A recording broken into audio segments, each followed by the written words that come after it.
Hello students, class 11 physics में हमने chapter second start किया था, भौतिकी पार्ट फर्स्ट का। तो इसी क्रम में हम आगे बढ़ रहे हैं। एक वीडियो अपलोड कर दिया गया है जिसमें हमने विभिन्न मात्रक पद्धतियों के बारे में जाना, एसआई मात्रक पद्धति के बारे में जाना और मूल मात्रक और पूरक मात्रकों के बारे में जानकारी प्राप्त की। आज हम जो टॉपिक डिस्कस करने जा रहे हैं वो है लंबाई का मापन। बहुत ही अच्छा टॉपिक है और बहुत ही इंपॉर्टेंट टॉपिक है। लंबाई के मापन के लिए हमें किसकी आवश्यकता होती है? किसी उपकरण की आवश्यकता होती है। लंबाई के मापन की अगर हम बात करें तो लंबाई के मापन को हमने दो भागों में डिवाइड किया है। एक तो सूक्ष्म दूरियों का मापन और एक बृहद दूरियों का मापन, यानी स्मॉल जो डिस्टेंस है, अत्यल्प दूरी। अत्यल्प में या सूक्ष्म में हम अणु परमाणु के व्यास, अंतर परमाणुविक दूरी, परमाणु के मध्य दूरी, अणुओं के मध्य दूरी, अणु का आकार, इलेक्ट्रॉन का आकार या इससे भी ज्यादा छोटे कणों का आकार, ये सूक्ष्म दूरियों का हिस्सा है।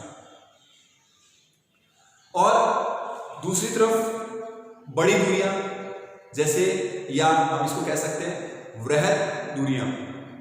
तो इन दूरियों का मापन, जैसे सूर्य की दूरी, पृथ्वी से सूर्य की दूरी, हम मापन कहां से करते हैं? पृथ्वी से।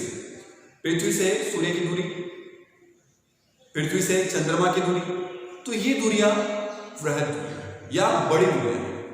तो लंबाई के मापन में हम सबसे पहले पढ़ेंगे बड़ी दूरियों का मापन, फिर हम पढ़ेंगे सूक्ष्म दूरियों का मापन।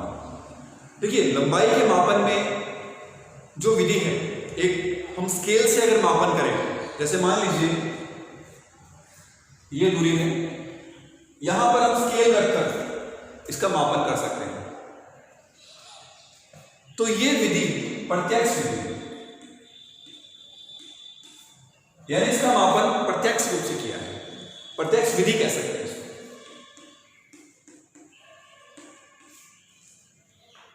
यानी उपकरण को और दूरी को आपस में संबंधित किया और फिर उपकरण का मान हमने, उपकरण से जो प्राप्त मान है वो हमने नोट किया और उस आधार पर इस लंबाई या दूरी का मापन किया। तो ये विधि है प्रत्यक्ष विधि। और कुछ दूरियां, जैसे ये पृथ्वी है, ये चंद्रमा है या सूर्य है, सूर्य मान लेते हैं, या कोई और ग्रह हो सकता है। ये जो दूरी है पृथ्वी और सूर्य के मध्य, हम किसी उपकरण को या स्केल को नहीं रख सकते हैं। किसी उपकरण की सहायता से, जैसे कि यहां से यहां तक हम स्केल रखें और फिर इसका मापन करें, क्या ये संभव है? नो, ये संभव नहीं है। तो ये दूरियां अप्रत्यक्ष रूप से या परोक्ष विधियों द्वारा ज्ञात की जाती है। परोक्ष विधि,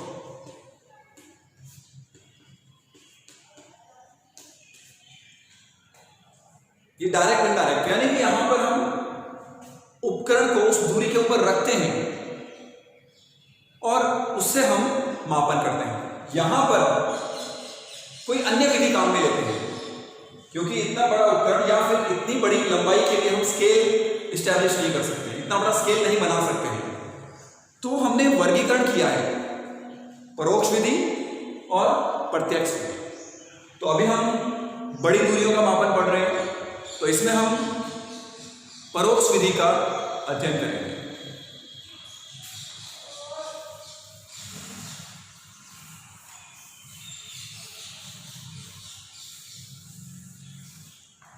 तो हमारा टॉपिक है पहला, लंबाई के मापन में बड़ी दूरियों का मापन।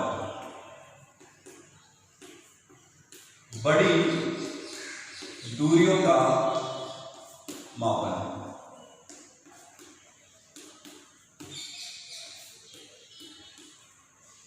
Measurement of large distances, correct. तो इसमें हम जो विधि काम में लेते हैं वो है लंबन विधि।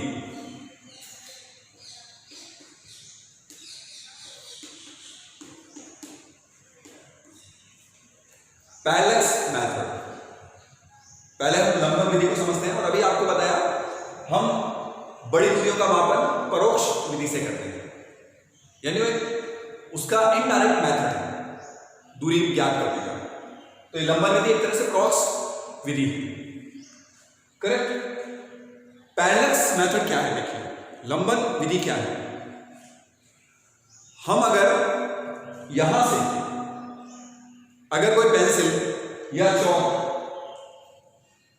चौक को हम इस प्रकार से सामने देखें, जैसे मान लीजिए फिंगर है, इसको मैं पहले ये आंख दबाकर देखूं और फिर ये आंख दबाकर देखूं, पहले बाईं आंख फिर दाईं आंख, कोई भी आंख आप पहले प्रेस कर सकते हैं।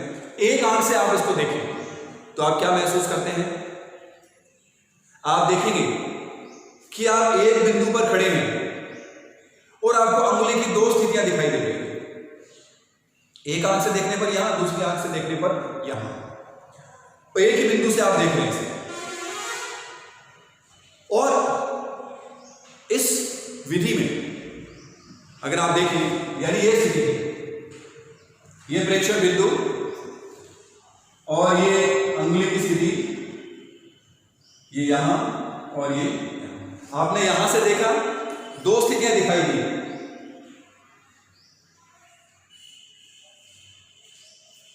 करेक्ट। तो ये कहलाता है लंबन, पैरेलक्स कहलाता है। एक आंख से और दूसरी आंख से देखने पर जिस वस्तु को आप देख रहे हैं उसकी अलग अलग स्थितियां प्रेक्षित होती हैं एक ही प्रेक्षण बिंदु से। ये प्रेक्षण बिंदु है, तो इसको कहते हैं लंबन। और इस विधि का उपयोग करते हुए हम जो दूरी ज्ञात करेंगे उसे लंबन विधि कहते हैं। तो ये तो हो गया प्रेक्षण बिंदु।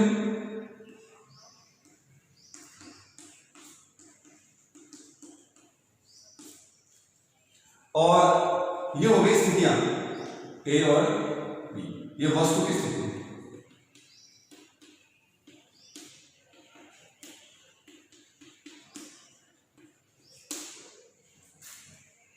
करेक्ट। और इस कोण को कहते हैं लंबन कोण।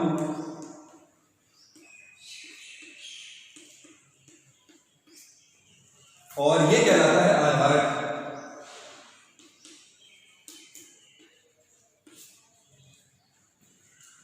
तो इस विधि का हम उपयोग करेंगे, सिंपल फॉर्मूला अप्लाई करते हैं हम, कोण बराबर 4/त्रिज्या। हमने लास्ट वीडियो में कोण बराबर 4/त्रिज्या को समझा था। तो ये विधि जो है, इस विधि का उपयोग करते हुए हम पृथ्वी से ग्रहों की दूरियां ज्ञात कर सकते हैं और ग्रहों का आमाप यानी उनका व्यास भी ज्ञात कर सकते हैं। तो इस वीडियो में यही डिस्कस करने जा रहे हैं हम। क्लियर है लंबन विधि?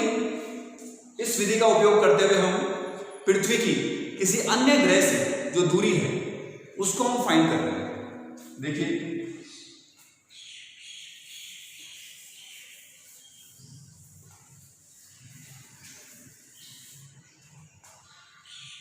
मान लीजिए ये पृथ्वी है,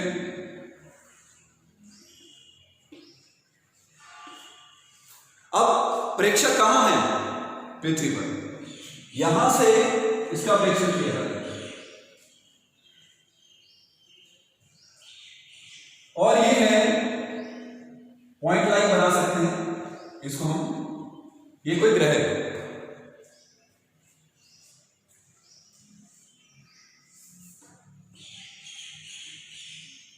ये ग्रह है,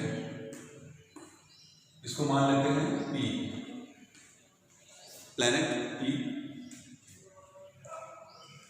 और पृथ्वी से इसकी दूरी हमें ज्ञात करनी है। तो हम क्या करते हैं, पृथ्वी पर किन्हीं दो बिंदुओं से दूरदर्शी की सहायता से ग्रह को देखते हैं।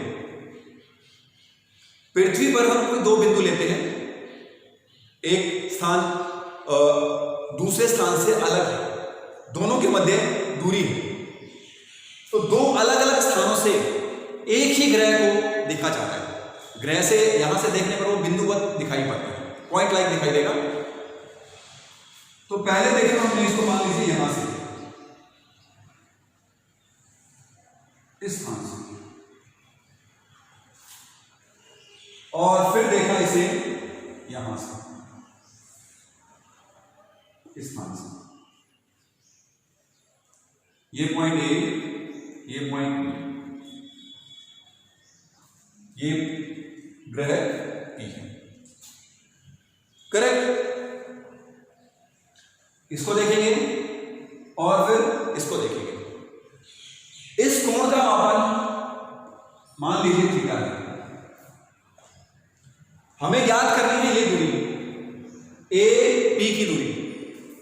ये दूरी मान लीजिए है कैपिटल डी, ये कोण थीटा है,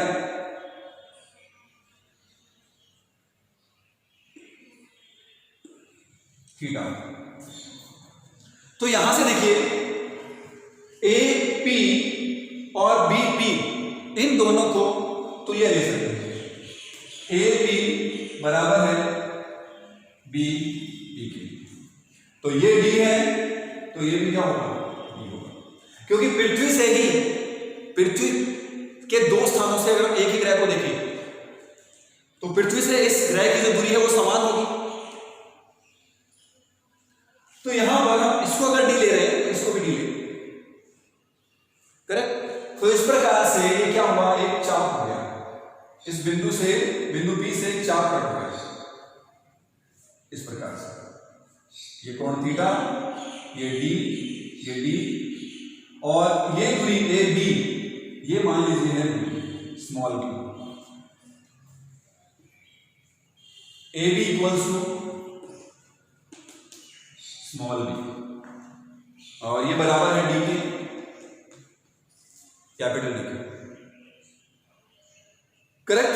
तो ये मेजरमेंट हम यहां पर पृथ्वी से उपकरण की सहायता से प्राप्त कर लेते हैं। दो स्थितियों से हमने ये एंगल फाइंड कर लिया थीटा, और ये डिस्टेंस हमें पता है, यानी पृथ्वी के किसी एक स्थान से और दूसरे स्थान के मध्य जो दूरी है वो हम ज्ञात कर चुके हैं, ऑलरेडी हमें पता है। और उपकरण की सहायता से ये जो कोण बन रहा है थीटा, वो भी हमने फाइंड कर लिया। अब हमें फाइंड क्या करना है, ए बी, ए पी, यानी डी का मान प्राप्त करना है। करेक्ट। तो देखिए कोण थीटा इक्वल्स, कोण बराबर क्या होता है, चाप बटे त्रिज्या। चाप कितना है, ए बी अपॉन त्रिज्या ए बी, यानी पॉइंट पी को केंद्र मानते हुए आपने एक चाप काट दिया। तो चाप बटे त्रिज्या, ये दूरी इक्वल है। तो ए बी जो चाप है उसका मान है बी, और ए बी का मान है डी। करेक्ट।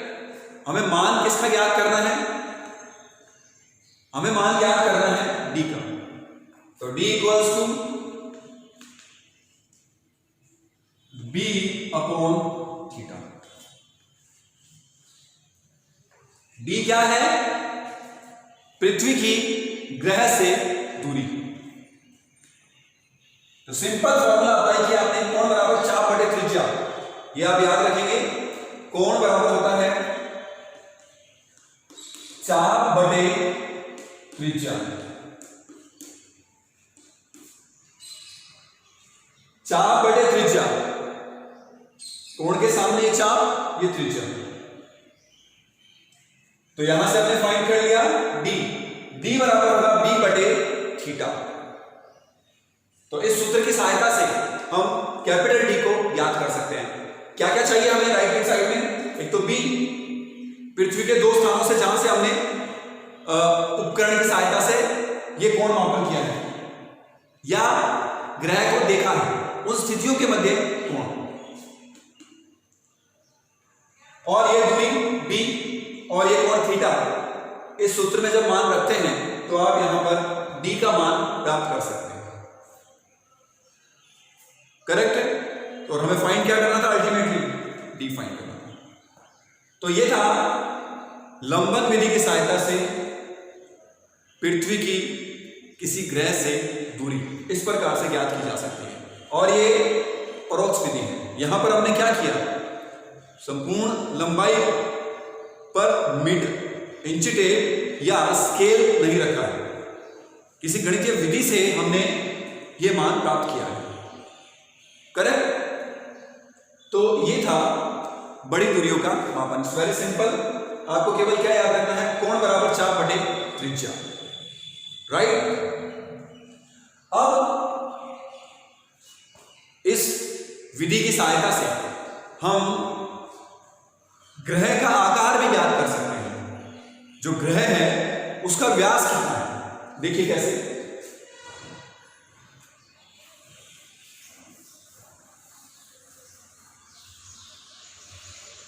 यहां पर हमने क्या किया, दो स्थानों से, पृथ्वी पर अलग अलग दो स्थानों से ग्रह को देखा, पॉइंट लाइक मानकर।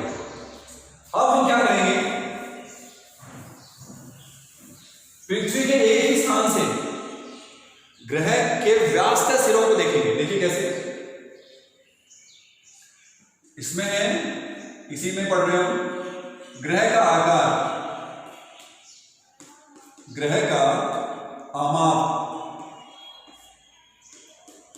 आमाप यानी उसका व्यास। तो देखिए ये मान लीजिए ग्रह है,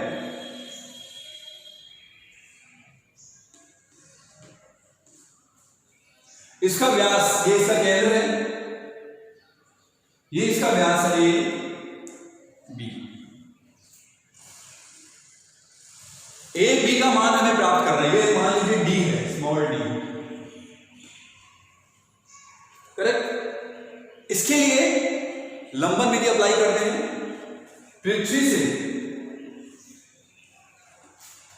पृथ्वी के किसी एक ही बिंदु से दूरदर्शी की सहायता से व्यास के अभिमुख जो सिरे हैं, इस व्यास के जो एंड्स हैं, सिरे हैं, उनको देखा जाता है।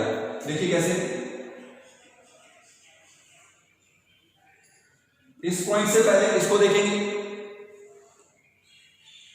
इस पॉइंट से बी को देखेंगे, ये पॉइंट मान लीजिए ओ है, ओ पॉइंट से पहले सिरे ए को देखा जाएगा, फिर सिरे बी को देखा जाएगा।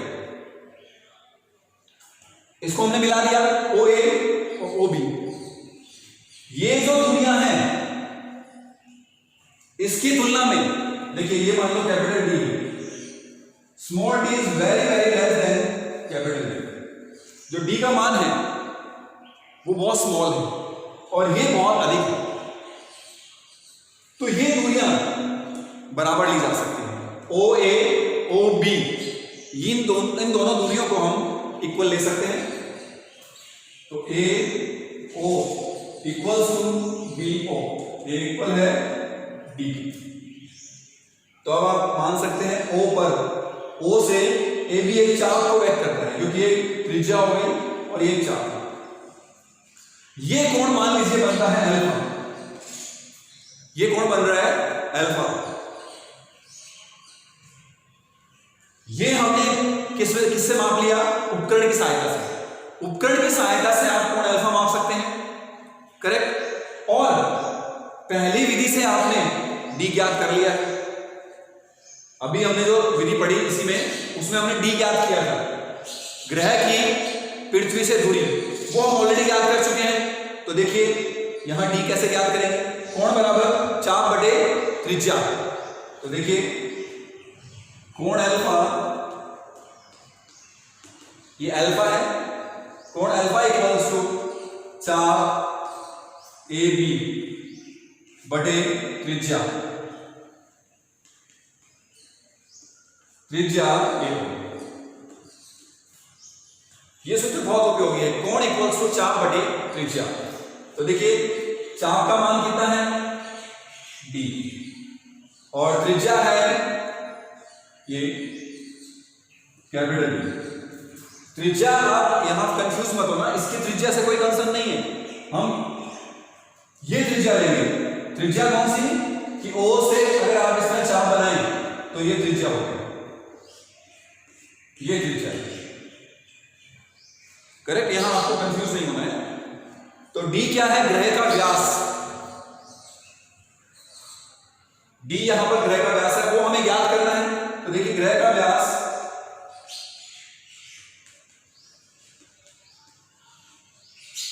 Small D equals to alpha D. Alpha क्या है? ये कोण, और डी क्या है? पृथ्वी की ग्रह से दूरी। कैपिटल डी क्या है? पृथ्वी की ग्रह से दूरी है, पृथ्वी की ग्रह से दूरी, ये है कैपिटल डी। करेक्ट। तो ग्रह का व्यास क्या हुआ? डी इक्वल्स टू अल्फा गुणा डी। डी हम फाइंड कर चुके हैं, पृथ्वी की ग्रह से दूरी। ये कोण उपकरण की सहायता से प्राप्त कर लेते हैं। तो ग्रह का व्यास d इक्वल्स टू अल्फा गुणा डी की सहायता से ज्ञात किया जा सकता है। तो आपने देखा एक छोटा सा सूत्र, कोण बराबर चाप बटे त्रिज्या हमारे लिए कितना उपयोगी है। किस प्रकार से मानव ने एक सरल से सूत्र का इन्वेंशन कर लिया और वृहद दूरियों का हमने मापन कर लिया। यही चीजें हमें सीखनी है कि किस प्रकार से ह्यूमन बीइंग्स ने और विज्ञान का विकास किया है। अपनी जो अन्वेषण क्षमता है, अपनी जो जिज्ञासा है, उस आधार पर विज्ञान किस प्रकार से विकसित हुआ है। प्रकृति को समझने की जो ललक है मनुष्यों में, उस आधार पर ये सब चीजें विकसित हो पाई है।